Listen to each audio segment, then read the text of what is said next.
अस्सलाम वालेकुम dear students, welcome to my YouTube channel. आज का जो हमारा टॉपिक है वो है difference between prokaryotic and eukaryotic cells. तो स्टूडेंट्स, ये हमारा चैप्टर नंबर 4 है 9th क्लास का बायोलॉजी का। और जो टॉपिक हमने डिस्कस करना है वो है प्रोकैरियोटिक और यूकैरियोटिक सेल्स में क्या डिफरेंस है।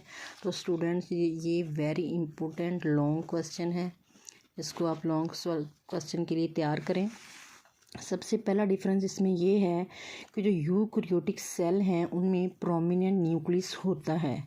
तो इसका दूसरा उल्ट ये है कि प्रोकैरियोट्स में प्रोमिनेंट न्यूक्लियस नहीं होता। अब प्रोमिनेंट न्यूक्लियस का मतलब ये है कि न्यूक्लियस तो यूकैरियोट में भी होता है और प्रोकैरियोट में भी होता है, लेकिन जो यूकैरियोट हैं उनमें न्यूक्लियस के गिर्द एक इन्वेलप होता है, एक कवर होता है, एक गुलाफ होता है जो कि इसको कवर किए होता है। जबकि जो प्रोकैरियोट है उनमें न्यूक्लियस जो है वो आज़ादाना तैरता है, उसके गिर्द कोई मेम्ब्रेन नहीं होती, कोई गुलाफ, कोई कवर नहीं होता। तो पर यू का मतलब होता है ट्रू, कैरियोट का मतलब होता है न्यूक्लियस। तो यूकैरियोटिक जो सेल्स हैं उनमें ट्रू न्यूक्लियस यानी प्रोमिनेंट न्यूक्लियस मौजूद होता है। जबकि जो प्रोकैरियोट हैं, प्रो का मतलब होता है बगैर और कैरियोन का मतलब होता है न्यूक्लियस। प्रोकैरियोटिक जो बगैर न्यूक्लियस के होते हैं, न्यूक्लियस तो होता है लेकिन प्रोमिनेंट न्यूक्लियस नहीं होता, न्यूक्लियस के गिर्द न्यूक्लियर इन्वेलप मौजूद नहीं होता। नेक्स्ट है स्टूडेंट्स हमारा ऑर्गेनेलिस। जो यूकैरियोटिक सेल्स हैं उनमें मेम्ब्रेन बाउंडेड ऑर्गेनेलिस जो हैं वो पाए जाते हैं। कौन कौन से? फॉर एग्जांपल 2-3 नाम आप याद कर लें, माइटोकॉन्ड्रिया, गोल्जी एपरेटस और इंडोप्लाज्मिक रेटिक्यूलम। जो आपको इजी लगे इसमें से 2 की एग्जांपल दे दें। जबकि जो यूकैरियोटिक सेल्स का जो राइबोसोम्स है वो प्रोकैरियोटिक सेल के राइबोसोम से काफ़ी बड़ा होता है। ये पॉइंट याद करने की ज़रूरत नहीं है, आप इजी याद करें कि यूकैरियोटिक सेल में मेम्ब्रेन बाउंड ऑर्गेनेल्स होते हैं, जबकि प्रोकैरियोटिक सेल में मेम्ब्रेन बाउंडेड ऑर्गेनेल्स जो हैं वो नहीं होते। नेक्स्ट है स्टूडेंट्स हमारा कि यूकैरियोटिक सेल्स जो हैं वो 10 गुना ज़्यादा बड़े होते हैं किसके मुकाबले में? प्रोकैरियोटिक सेल्स के मुकाबले में। यानी कि यूकैरियोटिक सेल प्रोकैरियोटिक सेल के मुकाबले में 10 गुना बड़ा होता है। उसके बाद है जी सेल वॉल। जो सेल वॉल है यूकैरियोटिक सेल्स की वो प्लांट्स की बात करें तो सेलुलोज की बनी हुई है, अगर फंजी की बात करें तो वो काइटिन की बनी होती है।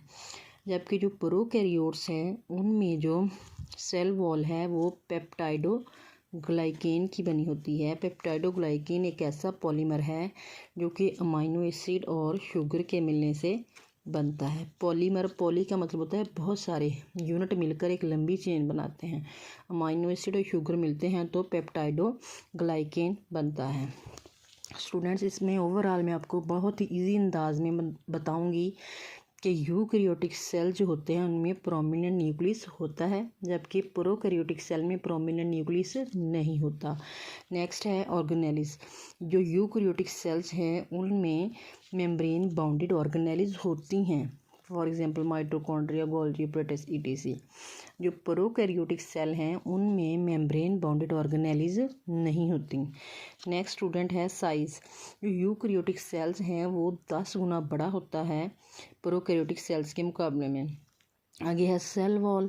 जो सेल वॉल है यूकैरियोटिक सेल की, अगर तो हम प्लांट्स की बात करते हैं तो वह सेलुलोज की बनी हुई है, और अगर काइटन फंजी की बात करें तो वो काइटन की बनी होती है। यानी यूकैरियोट में 2 एग्जांपल हम कोट करेंगे, एक है प्लांट की सेल वॉल किसकी बनी है? सेलुलोज की। दूसरी एग्जांपल है फंजी की सेल वॉल जो है वो काइटन की बनी हुई होती है। जबकि प्रोकैरियोटिक जो हैं उनकी जो सेल वॉल है वो पेप्टाइडोग्लाइकेन की बनी होती है। पेप्टाइडोग्लाइकेन क्या है? पेप्टाइडोग्लाइकेन एक पॉलीमर है, यानी कि पॉलीमर वो लंबी चेन जो छोटे यूनिट से मिलने से बनती है। तो पॉलीसेकेराइड किसका है? पेप्टाइडोग्लाइकेन किसका पॉलीमर है? चंद अमाइनो एसिड्स और शुगर मिलके पेप्टाइडोग्लाइकेन बनाते हैं।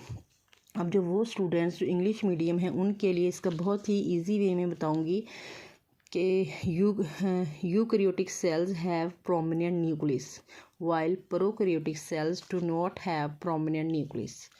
नेक्स्ट है जी ऑर्गेनेलिस।